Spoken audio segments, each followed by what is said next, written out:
exciting series of panels that you're doing, and you're kind of doing your launch here.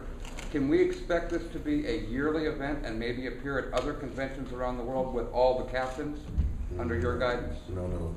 They're all gainfully employed. Not all of us. You know, I wrote a book called Get a Life, and it was about the fans, and it was from the fans' point of view. What were they doing? I interviewed one young lady who had been a captain in the Army, and she commanded quite a few soldiers, and she had now left the Army. And she said she'd gotten into the Army because of Star Trek, but even further was her concept of command was taken from Star Trek. Because being a huge fan of the franchise, I just, like Avery, I didn't dream that I'd be asked to be a part of it, but to follow it, I don't think I had those kind of guts to do that, so I happily was first. Imagination being one of the most powerful tools we've been given as human beings. Certainly that, in part, Star Trek reflects our capacity to imagine. Not exclusively, but it is at once provocative, and I dare say, and as I've often said, it is the people who hold the connection. If you don't turn it on, then it doesn't last for 44 years and counting. And I think, you know, across the globe, that is really, really one of the kinetic things about it, is that the people believe.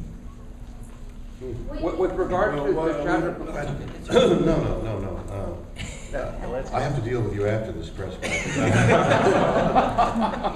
Scott, did you take it? Well, I'll just, everything you're saying, I agree with 100%. I'll just say what attracted me to it originally, and I said this before already today, but the reason we're all here is this man that's sitting here, and his group of players created this mythology that has captured all of us. But what got me sitting in St. Louis when I started watching the show was St. Louis is a pretty white town. It certainly was where I was growing up in my day. And what the show represented, the way that everyone treated everybody equally, without question about, they dealt with their emotional differences, but no other differences, no color, no none of that existed. It blew all of that stuff away in the 60s in this country.